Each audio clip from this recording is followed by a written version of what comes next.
Cette question à présent, êtes-vous stressé? Pour le savoir, un détecteur de stress vient d'être installé à la faculté de médecine de Toulouse. C'est un appareil de mesure très sérieux qui a été mis au point par un professeur de médecine pour des recherches sur l'infarctus. Christine Ravier et Nathalie Fournis.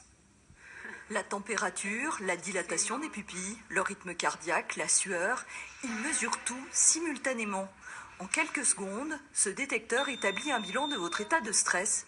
Pour cette étudiante, tous les voyants sont au vert. C'est surprenant. Je pensais être stressée, mais apparemment pas. Du coup, je trouve ça assez sympa de voir comment notre corps réagit au stress.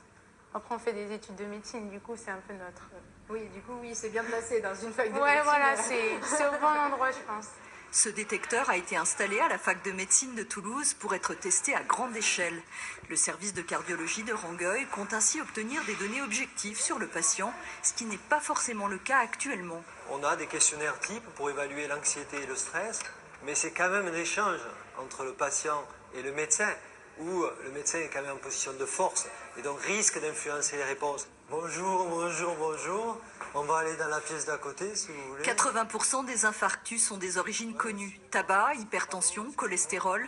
Restent 20% des cas pour lesquels les chercheurs s'interrogent.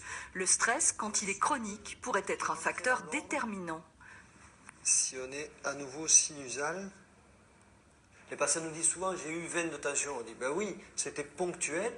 Et ça n'a pas de conséquences, parce que par contre, si vous avez une pression artérielle modérément élevée à 16 tout le temps depuis l'âge de 35 ans, ça oui, ça sera un infarctus du myocarde à coup sûr. Ben, c'est pareil pour le stress. On est persuadé qu'une tachycardie à 110 coups par minute, une fréquence cardiaque à 110, c'est anodin, parce que vous allez parler en public, et c'est beaucoup plus dangereux si vous gardez vos 110 coups par minute pendant 20 ans.